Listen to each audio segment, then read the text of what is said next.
I suppose my first question, because you're working with so much CGI and you don't have that much experience, but I know Asa does. I mean, was he giving you any advice on how to work with it, or? That's a really good question. I've not been asked that. No, he didn't really try to give me any advice. He just each for their own, I guess. Yeah. No, he has had a lot of experience with it. Sorry, but he didn't try to give me much advice. I think because he hasn't actually done the rope stuff. I know at End of Game he did a lot of stuff on like a forklift type thing, but that's actually metal, so that he's got complete control to go in all kind of degrees. Whereas on the ropes, I actually had to work a lot harder with my core strength, which I previously didn't have, but I now have abs of steel. Right. Because I had to look like I wasn't being held up by two strings. Yeah, it looked effortless. In which I was. So thank you. I appreciate that. Yeah, it looked effortless. Looked great. The shoes, though, I mean, they must have been... I know. Like, were they bad?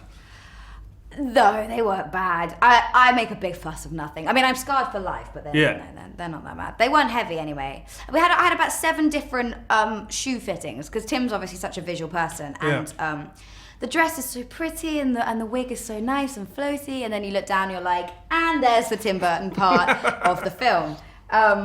No, they weren't that bad at all. You get used to them, to be honest. But I tell you, I couldn't sneak up on everyone, because everyone hear me going out, Bigfoot's coming. My nickname on set was Bigfoot. Really? I got bullied. Horrendous. It's terrible. But I mean, like, were they heavy? Like, because they looked heavy. Like, I mean, you could reel...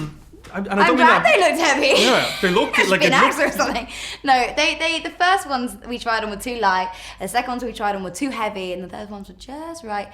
But I worked with my movement coach, everybody's movement coach, for quite a while. So I sort of had to work on that heavy light thing. So when she's walking, it's like she wants to drift away, but then she gets anchored down again. So right before every scene, Fran would come up to me and whisper in my ear, heavy light, heavy light, heavy light. And I'd remember heavy light, and then do that thing. So it's all acting, really. Yeah, I'm just all acting.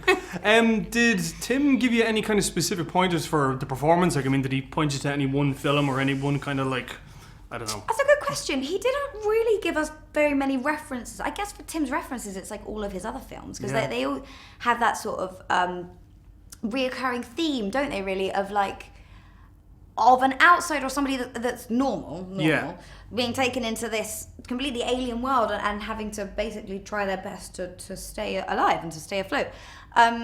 And I knew that he had a very stylized way of acting, and I knew he liked like the big eyes, like slightly creepy thing. So I was channeling my inner creepiness whilst also trying to be the love interest. So it's kind of hard to find the balance between the two. But no, he didn't really give us that many references, just a lot of pointers. And he likes to shorten things up. He likes to make things quick, concise, and to the point. So once you start to learn how someone works, 4 months into the shoot, you just know. He comes up to you and he does a hand gesture and you're like, got it, Tim. Got it now. You get me? Yeah.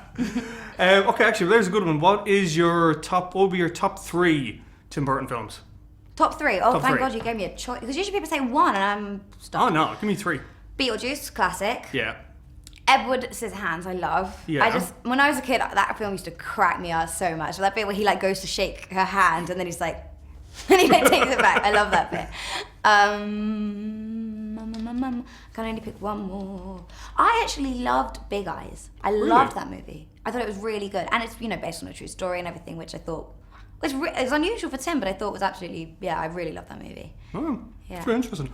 Okay, what are you working on next? Up next, I am shooting an indie movie with Gillian Anderson called UFO. Wow. 3 weeks in Cincinnati, Ohio. I've never been, so it's an adventure. And it's basically about a boy who is obsessed with proving that UFOs and extraterrestrial life exists. And I play a girl called Natalie. Right. And she's super smart. Have you met Gillian Anderson? I have. I've met her once, actually. I went to go and see her at a streetcar named Desire, and after the show, I stayed and met her because I'm a complete geek. And she's lovely. She's really is she really nice, yeah? Yeah, she is. She's really chill. Really, really nice.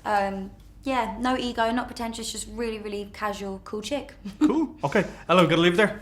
Thanks very much. Thanks, you. Brian. Cheers, thank Have you. a good one.